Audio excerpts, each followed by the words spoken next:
X-Men First Class had all the makings of a train wreck. Director Matthew Vaughn and his team were only 10 months away from their release date when they started filming the thing, which for a summer tentpole release was utterly ridiculous. It was whipped up so quickly that writer Jane Goldman had just 3 weeks to whip the script into shape. She was having meetings with Vaughn from the hospital room of his wife Claudia Schiffer, who was due to give freaking birth. Goldman described the whole process as a scramble. But for Vaughn, this was personal. He had previously been hired to direct X3, even going so far as to outline the story with Simon Kinberg and Zach Penn. Vaughn had made storyboards, previs. He was, quote, totally excited about doing X3, but he left shortly thereafter. He didn't feel confident that he could make the release date that Fox were oh so desperate to meet. It was something he sort of regretted ever since. Cut to 2010, and Fox are once again desperate to meet a release date. With the bones of a scrapped X-Men Origins Magneto film, and a young X-Men spin-off that was originally meant to focus on Iceman, Rogue, and Kitty Pryde amongst others, Fox wanted to combine these disparate strands into a 60s set X-Men prequel that would use the Cuban Missile Crisis as a backdrop for its story. Vaughn's response to all this? God, this sounds cool. Why not? Let's do it. In an ironic twist of fate, the film series Vaughn was so amped to be a part of, the series that he left because of time constraints, was the series that he just couldn't say no to, except now he had even less time to turn things around. But Vaughn was sure that this time would be different. He had faith. School kid me definitely did not. I vividly remember seeing the first couple of images on a crappy computer in IT class, and waxing lyrical with my mates about how lame it looked. And then there were those posters. I mean, do you remember how terrible those posters were? Even as a kid, it was easy to find plenty of information about the rushed production schedule. The writing was on the wall. But the first trailer was okay, surprisingly okay. It hinted at something far more intriguing than the soulless 1-2 punch of X-Men The Last Stand and X-Men Origins Wolverine. It had a more somber tone, it promised to delve into alternate history, placing the mutants into the Cuban Missile Crisis in a way that would make them essential to it. I had hope. And then the international trailer dropped, and I remember reading the IGN subhead by Scott Kalura. I just remember it back in the day so clearly. The words, "Face it, this is going to be good." And I just thought, yeah, you know what? This is going to be good. I don't know why I wanted to share that, but it's just seared into my mind, and it's rare to get that childlike feeling where you just know in your heart that that thing is going to be good. You just know that no holds barred optimism is a special thing. And it turned out it was really good. If there's one word I'd use to describe X-Men First Class, it's confidence. It was confident to cast Fassbender and McAvoy in the roles filled by thespian powerhouses McKellen and Stewart. It had the confidence to tie itself into the X-Men film canon, whilst also just doing whatever the hell it wanted, so long as it was telling the best story possible with these characters. It wasn't afraid to explore dark subject matter, to lean into the original comic's socio-political leanings. It wasn't just set in the past, it committed to it, offering a swinging 60s flavour to the X-Men world, right down to the splendid yellow costumes. What would you prefer? Yellow spandex? Actually, I bloody would! It's a little bit Inglourious Bastards and an illustrious Bond movie. It's got out history, submarines, and turtlenecks. And today, we're going to be diving into exactly what makes X-Men First Class so good. Because it is probably the best X-Men movie. X-Men First Class is unique in the fact that it finally positions long-standing antagonist Erik Lehnsherr, aka Magneto, as the driving force of the story. This is his story now, and it begins with a scene fans of the original movie will find familiar. The idea of starting this prequel from the same first scene as the original film feels like something that wouldn't work on paper. Instead, it projects that aforementioned confidence, definitively tying it to the prior X-Men film canon, but also signalling that this will be so much more. This is when we discover that this scene, the birth of Erik's powers, was always witnessed by the malevolent Sebastian Shaw. Whilst Xavier was wrapped in wealth and protection, all Erik knew was pain. Eins. Mama.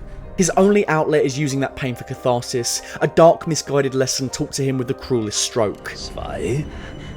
I don't think I've ever wanted to see Magneto move something so innocuous as a coin so much ever before.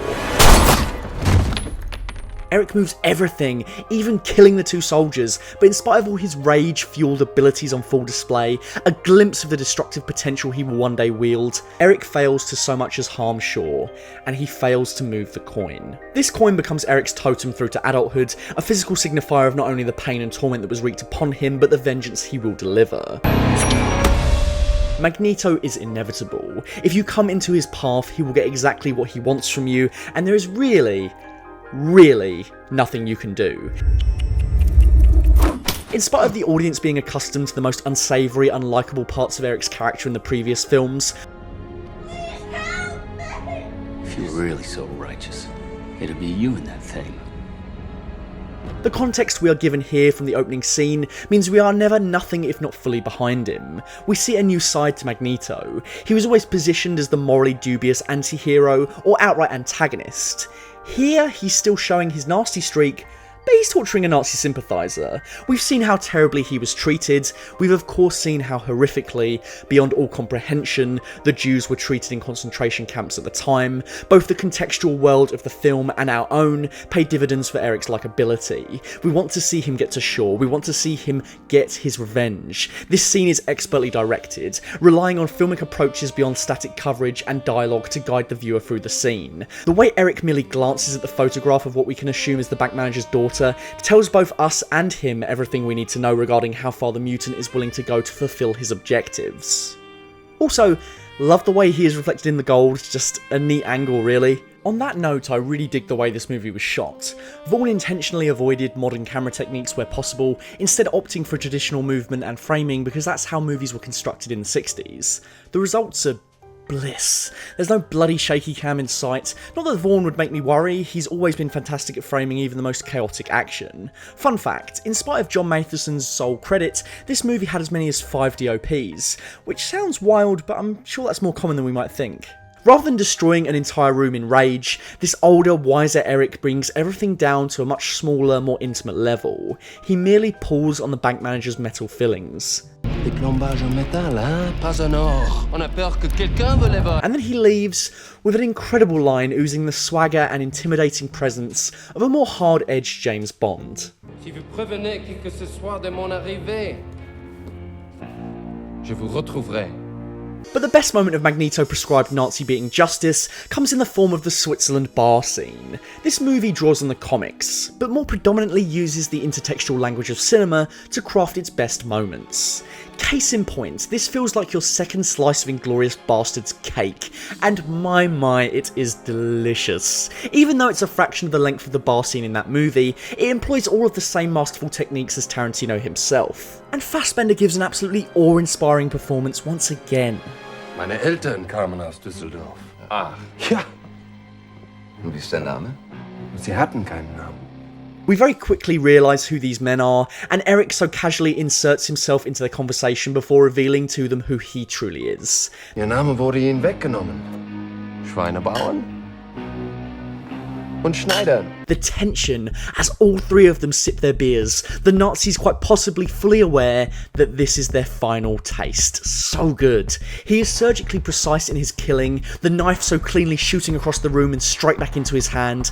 This whole sequence is cut to Henry Jackman's Frankenstein's Monster, which I unfortunately can't play for you because YouTube's copyright system wouldn't be able to handle the straight fire of this music. It's a thumping track that builds and builds, perfectly encapsulating the powerlessness you would feel when standing against the master of magnetism. It seems the X-Men franchise can't get enough of incredibly talented H. Jackmans. And I'm sorry, but Erik Lehnsherr, Nazi Hunter, could have been its own movie. Both of these scenes are steeped in tension. They're what you get in X-Men First Class instead of a big overblown action set piece. These are scenes out of a thriller, not an actioner, and it's some of the most exciting stuff I've ever seen in a superhero movie. And when people say that Tom Hardy or Idris Elba should be the next Bond, it's like, come on, Fassbender, look at all this swagger. Costume designer Sammy Sheldon confirmed as much to GQ in 2011, explaining that they looked into the past outfits of Bond in Dr. No, Thunderball and Goldfinger. Sheldon noted that the idea behind Erik's many outfits was to reflect how Bond would use bespoke looks for any given situation, day or evening, and of course for a variety of espionage scenarios. Here the outfits reflect the characterisation. Erik can get whatever he wants, any information, any object, overcome any obstacle, so of course any outfit needed for any occasion is an easy get. He's efficient, ruthless, his look is striking yet blends in, a true cinematic spy. Another big reference point for Mag's look was none other than Steve McQueen in the Thomas Crown Affair. Matthew Vaughn very specifically wanted Fassbender to evoke McQueen's suited look. The results are obvious. In fact, the whole movie is a bit of a visual homage to that movie, as well as several others from the same era.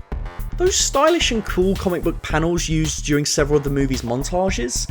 Yeah, doubtful Vaughn was going for a comic book aesthetic as much as he was paying credence to the awesome editing techniques in Thomas Crown, and Faye Dunaway's character is basically the blueprint for Emma Frost. Everyone else's outfits are great too. Xavier complements Erik's slender silhouette with a style that's a bit baggier, more relaxed. He's got a fantastic palette of clothes with different blues, whites and greys. Sheldon was keen for Xavier to never wear black and made sure he always had a three-piece outfit to show that his style is consistent with Stewart's Xavier.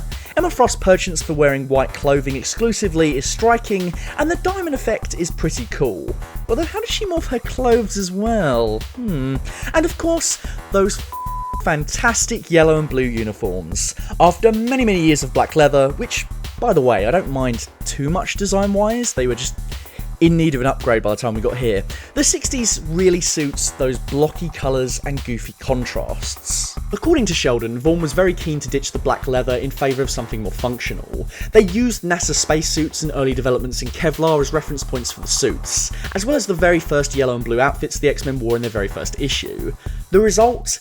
Easily the best X-Men suits ever put to film. The newly formed Brotherhood at the end of the movie are also dripping swag goo, from Azazel's palette swap red Nightcrawler to even that Riptide guy, who really didn't do that much now that I come to think about it, but he's still kind of cool looking. And just to come full circle back to Erik Lehnsherr, his final form in this movie is an absolute love letter to his very first comic book look, while somehow not going overboard in cheese, and still looking kinda menacing. I prefer Magneto. Hang on. Let's wind back a bit before we get to that. Charles Xavier is not your average superhero lead either. He doesn't know a million fighting styles or really know how to throw a punch. He's a scholar, a thinker, a leader. His powers of persuasion, his charm, his ability to earn people's unwavering trust are all qualities Xavier mastered long before his psychic skills. Even Erik isn't a fighter in the traditional action movie sense, to be honest. In X-Men First Class, no one gets punched across a town or levels a city or has a fist fight, really. They deploy their abilities, and if you're in the way, you're getting dusted with immediate effect.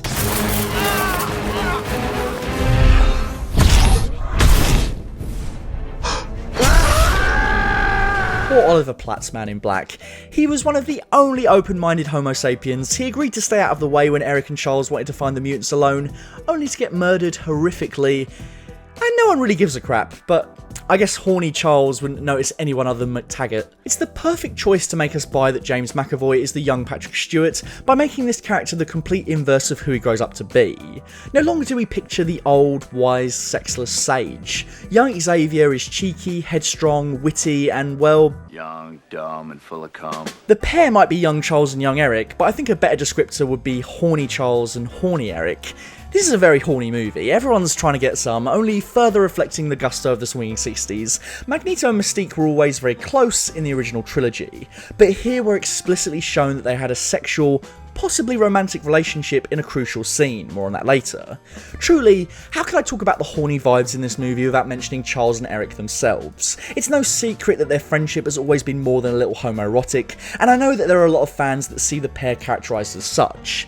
Apt then that their relationship is structured in lieu of the ultimate break-up lovers quarrel you can witness. As ever, when two men in Hollywood are depicted as extremely close, a female character is predictably inserted between them to serve as a love interest for one, sometimes both of the male protagonists. Surprise, surprise, a love triangle between Erik, Charles and Moira was present in an early draft.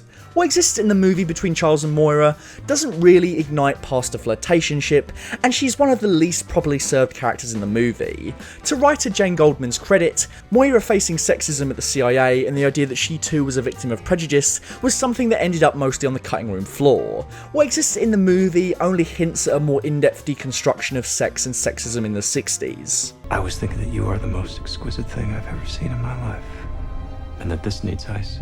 When Shaw talks to Emma Frost with a condescending demeanour, we're supposed to be aware that he is doing so because he's our smarmy villain, but we're never given Emma Frost's perspective on it, or really on sex in general, in spite of the fact that she uses it to trick and coerce targets, and she's forced to dress up in barely little clothing. Pathetic. For example, it's interesting that she finds this pathetic. Does she think the same of Shaw? It's noteworthy that up until the point where Shaw is gifted with the helmet that blocks Emma's abilities, there would have been no way for him to tell if she were at all controlling him. If we reason that she's on par with Xavier since they can block each other's telepathic reach, what's to say that Emma Frost couldn't have been directly influencing the thoughts and objectives of Shaw? What if she was the true mastermind behind the plan, and Shaw only thought he was in control of his own mind? I mean, hey, she does outlive him and join the Brotherhood. Also absent from the movie is any mention of the civil rights movement, but to Vaughn's credit, he felt that the nuclear Red Scare contingent running through the movie was already a lot to handle. That doesn't make it any less disappointing that one of two black leading characters dies very early on screen.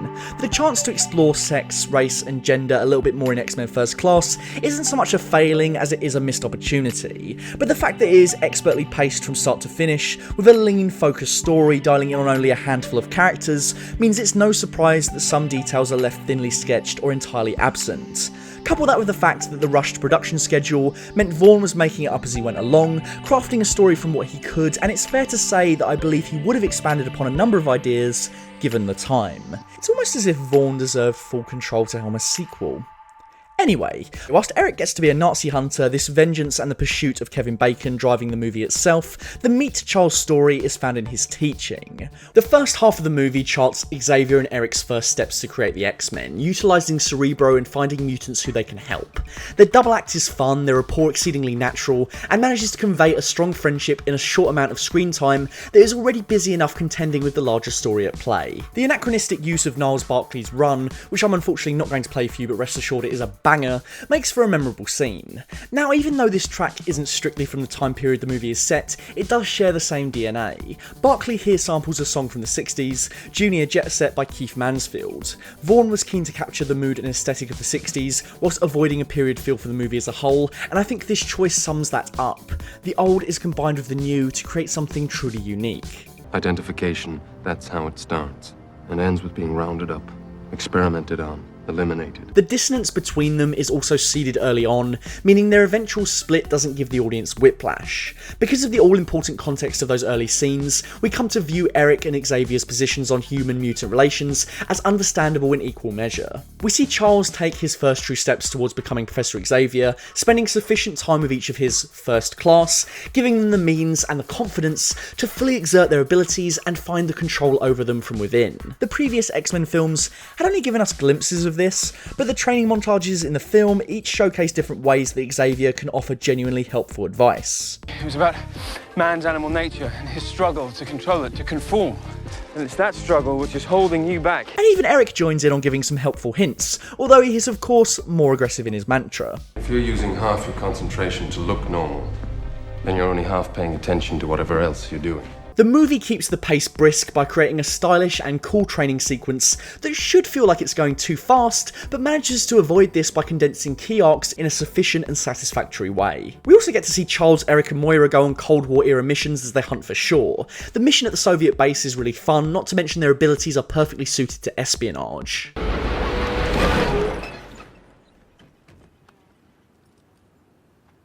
Finally getting to see a young Magneto unleash his combat capabilities is so satisfying. He moves with much more ferocity than the older self we're used to, his lack of weathered experience made up for with touches of physicality. It's clear through the second act of the movie, as we see Charles and Erik begin their work, that the pair have deeply different ways of approaching challenges. But even Charles has something to teach his friend. It's a very beautiful memory, Erik. Thank you. Charles manages to bring a memory long forgotten to the surface, one that is untainted by all the evils that would consume Erik in his adult life. In doing so, he unlocks the true scope of his power, and proves that these two men should be destined to work together forever. They are stronger together than they ever will be apart. That's the tragedy of the X-Men. All those years wasted fighting each other, Charles, to have a precious few of them back. These characters are not just the emotional core of this movie, but the entire franchise. But I also think it would be a disservice not to mention Jennifer Lawrence's Mystique. It's easy to forget about her importance in First Class because of how thoroughly they milked the star power of Lawrence post-Hunger Games, no matter how much she clearly did not want to be there. The decision to retcon her younger days as the surrogate sister of Xavier is something you wouldn't expect to work on paper, but I think it goes a great way towards humanising both characters. As children, we see that Charles was always kind and considerate of others, showing disdain for the excess he was born into. My mother has never set foot in this kitchen in her life. And being more than willing to share it with those who have less. Take whatever you want. We've got lots of food, you don't have to steal. And Mystique is portrayed with far more vulnerability than she ever had in the original trilogy, something that carries all the way through the heart of the movie. Previously, it had become a bit cartoony that all the sexy, good-looking mutants were the good guys, and all the half-toed, ugly mutants were the bad guys. Mystique's role in this movie delves into the difficulty with fitting in because of her mutant appearance, and she makes some good points. It is easy for someone like Charles Xavier to live amongst humanity, because he looks just like them, and he simply doesn't understand that being able to perform as human for the use of her powers isn't enough. Her true form being acceptable is what matters. That's who she truly is. Hank doesn't understand this either. My feet in your natural blue form will never be deemed beautiful. Jesus, you f***ing idiot. You absolutely screwed that up. Erik does understand this, or at least knows that this is her weakness. Charles isn't the only one able to get inside people's heads. I prefer the real Raven. I said the real Raven. It also highlights the arrogance and failings of both Charles and Erik as leaders. Whilst they are able to galvanise people to their cause, gain their trust and even their friendship, they also carry an ownership over those under their wing, at times to their detriment.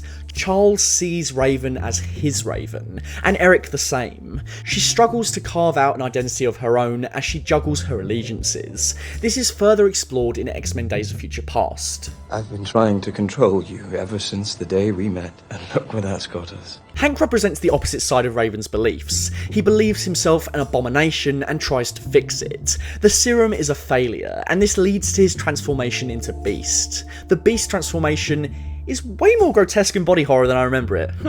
It's a pretty awesome little moment in a movie that isn't so effects driven, at least not these kinds of complicated effects sequences.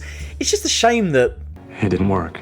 yeah, the makeup sucks. It sucks hard. It's probably a result of that rushed production schedule, but hey, in a movie this good, it's incredible that this Beast is one of the only signs that it was turned around in 11 months. The villain of X-Men First Class is special because he's not just the villain of the movie, he's the villain behind the villain, the author of Magneto's torment, the guy that created the evil we witness in the previous 3 movies. So Sebastian Shaw had to be cool. He had to be cooler than cool, you know? And the only solution is Mr. Kevin Bacon. Bacon's casting was emblematic of Vaughn's decision to depart from the source material in a big way. Comic Sebastian Shaw is all cravats and ponytails, and it's clear that that would just not have fit the tone and direction of this movie. Since Fassbender's Magneto took elements from James Bond, it only made sense to give him a Bond villain. This idea became the basis for the suave, calculating Shaw we ended up with in the movie. Vaughn leant heavily on You Only Live Twice and The Spy Who Loved Me when thinking about Shaw's motivations. Both movies feature villains trying to instigate nuclear war. Fun fact, Vaughn's other top choice for the role was none other than Colin Firth, who he of course eventually snagged for the Kingsman movies. As a proto-Magneto, Bacon plays the role with flair. Even though Shaw and Erik don't share a lot of screen time, it's clear from his portrayal that this man left an impression on the young mutant. And it all ties in really well with the idea that Magneto is Frankenstein's monster for sure. Sebastian Shaw's energy absorption effect is really well handled. Seeing him multiply and fracture as he contains some explosive, unhinged energy really communicates the raw strength he possesses. It is through strong visual imagery that the powers in the movie are conveyed, something that sounds simple but is sometimes so easily forgotten. I would advise not getting killed by her. Her sword traps the souls of its victims. The powers are used for some strong light-hearted moments. Would you like to see one more magic trick? Okay, get in the car. Good idea. And also acts as a neat tool to convey exposition. We are the children of the atom. That That info dump would be really clunky otherwise, but the movie gets away with it on the basis that Charles is reading Emma's mind. Shaw's plan is super comic booky. He wants to use nuclear fallout to destroy the human dominant power structures of the world in the hope that he will lead a new world order survived by mutants. It's ridiculous and silly, but Bacon's dry and charming menace helps to really sell it, not to mention the fact that it uses real historical events to ground the concept. Namely, X-Men First Class culminates with the Cuban Missile Crisis, which was of course a very real, incredibly tumultuous situation. Russia's decision to place Shushavaya missiles in Cuba meant, well, it meant the end of the world, potentially. Surrounds Cuba as an attack by the Soviet Union on the United States. Comic book movies toss end-of-the-world plots left, right and centre, so we're pretty desensitized to it now. But here comes X-Men First Class with a doomsday scenario that's pulled out of our world instead. And it really works. Seeing the X-Men enter the fray in a bid to stop that single Soviet vessel feels 10 times more tense than watching the universe unravel yet again. And the solution is great. Вы только что предотвратили ядерную войну. Superhero movies don't place themselves in the world nearly enough as they should sometimes, and when the opportunity to do so is right, we get finales like this one. Also, if you're interested in this time period, I'd consider watching 13 Days, and if you have the opportunity, pick History for GCSE. Mr. Scrivener, Mr. Pet and Miss Pomfrey, if you're ever watching this, you were the bomb, thank you. Stand by the fire. Standing by the fire, sir. On my count. I'm shocked they managed to get Michael Ironside in this. Sam Fisher, Lieutenant Razkak, the guy from Starship Troopers, the baddie from Scanners, that guy who loses both his arms in Total Recall. Michael Ironside is geek royalty, and it's awesome that he plays such a small but pivotal role here. In fact, the movie is full of those sorts of roles. The aforementioned Oliver Platt and Michael Ironside, Glenn Morshower, Annabelle Wallis, Vincent van Gogh from Doctor Who, even Mr. Hugh Jackman, just to name a few. I think people with one line are just as important as someone with 1,000 lines, Vaughn said. It takes one bad delivery to remind the audience that they're watching a film. So if I can get away with casting great actors in smaller roles, I'll take it. And they all said yes. I think it's also important to note that the actors given the bigger parts also gave it their all. And you have to consider, they had no idea this was going to be good. Imagine being in the middle of that rushed production schedule, imagine having any knowledge of the previous two X-Stinkers, you'd have little reason to think this would necessarily work out, but they gave it 100% anyway. You can infer that Vaughn knows what he's doing when he manages to get great performances out of every nook and cranny of the movie. Also, you gotta love how cheeky he is. For example, he's gone on record to say that he completely bullshit Jason Fleming in order to get him on board, telling him that his role in the sequel would be much larger. Fleming was also concerned about all the prosthetics he would be wearing. Vaughn's response? Nah, it'll be fine. I'm glad he convinced him because Azazel was a tank.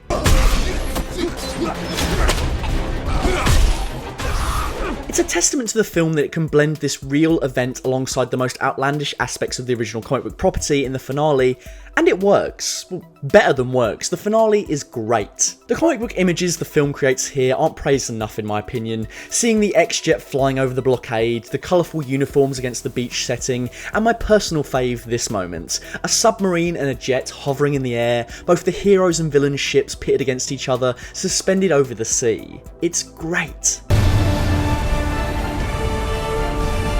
Erik finally comes face to face with Shaw in his nuclear containment room, a stunning set that will be right at home in the comics, and a real testament to Chris Seeger's production design, as well as the art direction team. This is the moment Erik has been waiting for, but without Xavier, he is helpless.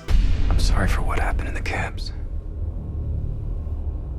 I truly am. Incredible that Shaw could have just stopped there and maybe Magneto would have spared him, but his ego dictates that he just can't stop himself, he has to assert dominance. It is this choice that cracks the glass and seals Shaw's fate, allowing Xavier to control him once his helmet is removed. Everything you did made me stronger. Made me the weapon I am today. Shaw made him the weapon, Xavier helped him to regain his humanity, and somewhere between these two men lies Magneto. This is where he is born. Unfortunately, you killed my mother. In a stunning reversal of the opening scene, Erik teaches Shaw a lesson of his very own. He counts to 3 and moves the coin as Shaw wanted all those years ago. This is more than just revenge, this act will define his relationship to Xavier forever. And as the coin creeps slowly inside Shaw's skull, we cut to the mutant telepath in pain. It's a brilliant way of showing the destruction of their friendship without ever saying it. Fassbender initially decided he was going to study Ian McKellen's Magneto, as well as the actor in his younger days, to find a performance that matched his older counterpart. Vaughn instead just wanted him to make it his own, so he promptly ditched that research and looked to comic book mags instead. I think that was the right decision, no doubt played a part in Erik Lehnsherr feeling so fresh in this movie, and yet, in the final act of this movie we see the rise of Magneto, and for me, this is where McKellen and Fassbender roll into one. He captures that commanding presence, that air of superiority so well. Take off your blinders, brothers and sisters. The real enemy is out there. Whether intentional or not, this performance manages to feel like its own thing, whilst also tipping a hat to the beloved Magneto performance of old. Following Erik's baptism of fire, what better time is there than now for the humans to prove Magneto's mantra correct? The beach is secure. Call off the attack. The beach is targeted and ready to be fired upon, sir. Stand by. The humans' fear, galvanised by this perceived new threat, a threat alien to their nations, well, it's Super Watchmen and helps to further cement Magneto's stance. It's hard to disagree with this guy sometimes, especially when you can see this happening, and that is the point. That is the point of X-Men. Magneto isn't truly a bad person, he just doesn't have the luxury of understanding what Xavier grew up with. They're just following orders. I've been at the mercy of men just following orders. Never again. As the missiles fly, we finally get a proper bit of old-fashioned fisticuffs, but it's far from soulless. As Xavier and Lehnsherr squabble, the lives of hundreds of thousands of men hang in the balance. Magneto's choice has been made, and he wants his first act to be that of mutant strength and defiance. Instead, what he finds is... Arguably the nastiest thing Erik does in the movie is rush to blame Moira for his friend's paralysis, for his bad deed, and he might have killed her if Charles wasn't there. Even at the destruction of their relationship, Charles is still the only person in Erik's life who can make him stop. She didn't do this, Erik. You did. Both men are so certain of their methods, so certain of their paths to peace, that neither will compromise, not even in the face of Armageddon. Sides are drawn, this isn't just the origin of the X-Men but the Brotherhood as well, and on that beach, history is defined in more ways than one for this comic book world. This isn't another ho-hum superhero movie where little happens to truly change the status quo. By the end of this movie, our protagonists couldn't be any more different than the people they started out as. And just to quickly talk about the continuity issues in more detail, yeah, I know some of them are pretty hard to ignore for fans of the series, some of them are just baffling, like Emma Frost was a teenager in your very last installment, and yet here she's an adult, seemingly a completely different unrelated character. How do you use the same character back to back and not notice? How do you do that not once, but twice in the same franchise with Caliban? But then the answer is probably that Fox does know when they're crossing continuity, they just don't care. If the trade-off for a few continuity problems is a movie as good as X-Men First Class, I think it's worth it. This world has been created by many, many different writers and artists, and actually there isn't continuity within the X-Men comic world. Like sure, in the first movie Xavier tells Logan that Erik helped build Cerebro, and then here we see that Beast came up with the earliest design, but they work in both contexts, you know? In the first film they need to establish why Xavier can't track Magneto willy-nilly, and here they had Beast creating Cerebro for pacing issues. You don't need to see Erik and Charles build a satellite dish, that's not interesting. So it makes sense to streamline it as a beat, continuity be damned. Continuity needs to be given more attention when you're concerning yourself with character. See our Doc 2 video on the Timeless Child to see what I mean about that. X-Men First Class might be the greatest prequel of all time, and it's because it doesn't get written into corners because of the previous entries. It takes what works, chucks out what doesn't, hones in on only the essential, most interesting components, and tells a tense, emotionally powerful story about two men who desperately want the same thing, only to tragically discover that they do not. X-Men First Class is just such a unique superhero movie. It fully embraces the goofiness of the comic book world, yet simultaneously presents the viewer with a slice of the 60s in all its glory without shying away from the darkest moments of history. It digs deep for the kind of psychological study a Nolan movie exemplifies, which is no surprise considering Vaughn cited Batman Begins as another big inspiration for the movie in terms of its grounded take on superhero material. In an interview with Den of Geek, Vaughn lamented the difficult and chaotic process making X-Men First Class. I was taken out of my comfort zone on this film, because I come from low budget filmmaking, which is very much about prepping, making sure every dollar goes on screen, and here I got hardly any time to prep. Here I was on my own, naked, running around, and at first it scared the hell out of me, but I got used to it. So as a director, I feel far more confident after this one. Matthew Vaughn, you really did manage to pull it off, and you and everyone else who worked on this movie should be really, really proud of X-Men First Class.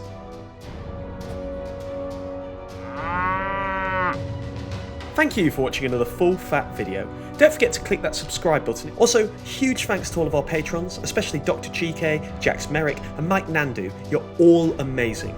Until next time,